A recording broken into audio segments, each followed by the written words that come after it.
ఈ రోజు మూలుగు జిల్లాలో వెంకటాపూర్ మండలం మరియు గ్రామంలో ఈ యొక్క ముదిరాజుల యొక్క సింహగర్జన కార్యక్రమం ఏర్పాటు చేసినటువంటి Mudiraj employees and professionals association అధ్యక్షులు డాక్టర్ శ్రీనివాస్ ముదిరాజ్ గారు, అలాగే ఈ రోజు ఈ వేదికపైకి వచ్చినటువంటి ముఖ్య అందరికీ కూడా పేరు పేరున నమస్కారం తెలియజేస్తూ, వేదిక ముందున్నటువంటి పెద్దలకు కూడా శిరస్సు వంచి నమస్కారం తెలియజేస్తూ జై ముదిరాజ్. నేను అన్నని ఇంతకు ముందు ఒకటే అడిగినాం, ఇంత మారుమూల ప్రాంతంలో ఇలాంటి ఓపెన్ ఏరియాలో ఎందుకు పెట్టారన్న ఈ యొక్క సమావేశాన్ని?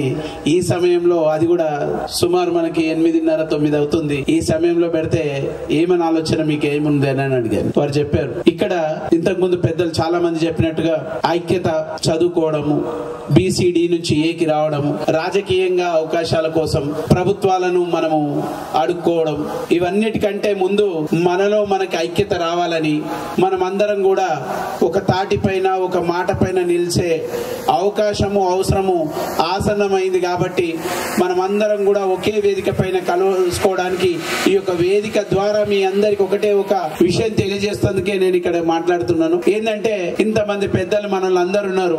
నాది నెక్స్ట్ రిక్వెస్ట్ ఏంటంటే, నెక్స్ట్ ఏ మీటింగ్ పెట్టినా కూడా సగం మంది మహిళలు వేదిక పైన ఉండేటట్టు చూడాలని వేదిక నిర్వాహకులను కోరుతూ, ఎందుకంటే మనం మన కుల దైవం పెద్దమ్మ తల్లి, కానీ మహిళా శక్తిని మనము కిందికే ఉంచుతున్నాం.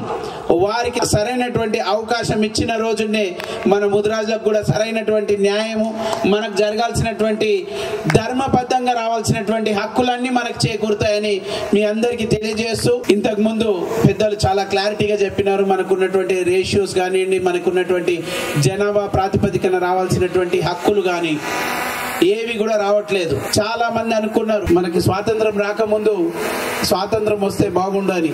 అది ఎన్నో సంవత్సరాలు, ఎన్నో త్యాగాలు, ఎన్నో యుద్ధాలు చేస్తే గానీ మనకి ఎన్నో రూపాల్లో చేసినటువంటి ఉద్యమాల ద్వారానే మనకి స్వాతంత్రం వచ్చింది. స్వాతంత్ర అనంతరం మనకు తెలంగాణ ఉద్యమం కూడా చాలా దశాబ్దాలుగా కొట్లాడితేనే మనకు వచ్చింది ఈ యొక్క తెలంగాణ రాష్ట్రం.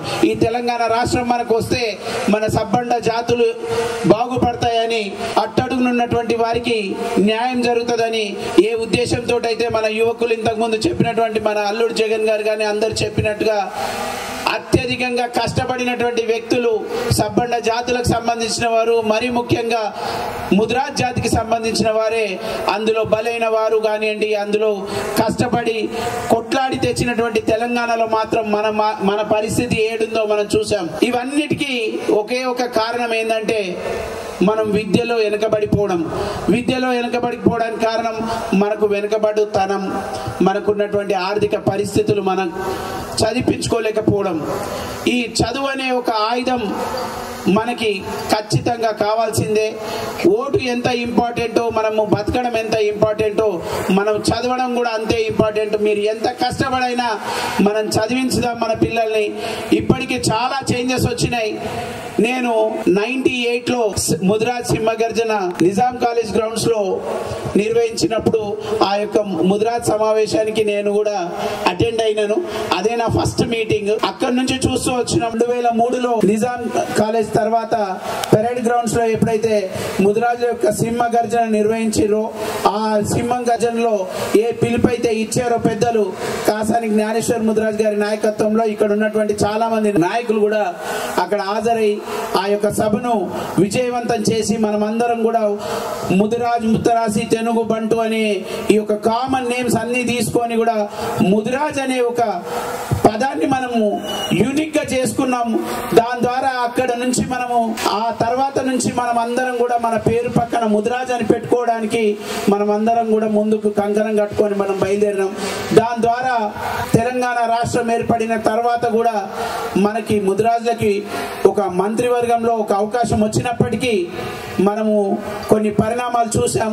దానికి ప్రతిఘటించినప్పుడు ముదిరాజుల యొక్క సత్తా ఏందో కూడా చూసాం. ఇప్పుడు రాబోయేది మాత్రం సబ్బండ జాతుల కోసం, బీసీల యొక్క రాజ్యాధికారం కోసం కొట్లాడుతున్నటువంటి రోజులు మనం చూస్తాం.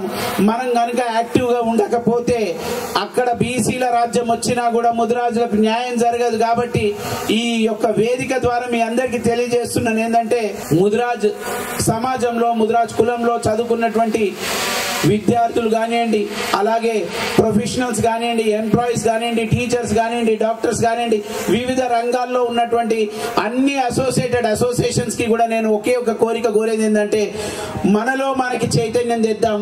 మనకున్నటువంటి ఈ యొక్క సంఘాలు ఇవన్నిటిని కూడా ఒకే వేదిక పైకి తీసుకొద్దాం. అవి తీసుకురావడానికే మేమందరం కూడా ఒకే వ్యక్తి పైన ఒకే నాయకత్వంలో మేమందరం పనిచేసేందుకు మేము సిద్ధంగా ఉన్నామని తెలియజేయడానికే ఇక్కడ ఉన్నటువంటి వివిధ సంఘాల నుంచి హాజరైనటువంటి నాయకులకు, ప్రతినిధులకు అందరి ద్వారా మీ అందరికీ తెలియజేసేది ఏంటంటే, ముదిరాజులు ఇప్పటి నుంచి అందరూ ఒకే వేదిక పైన కనబడతారు. ఒకే సంఘం, అది ముదిరాజ్ సంఘం అని తెలియజేస్తూ, ఎన్ని విభాగాలు ఉన్నప్పటికీ సంఘం ఒకటే, కులం ఒకటే. ఆ కులాల్లోని కొన్ని డిస్టర్బెన్సెస్ వచ్చినటువంటి మాట వాస్తవం. అవన్నిటినీ తొలగించి మనమందరం ఒకే తాటిపైన ఒకే మాట పైన ఉంటాం.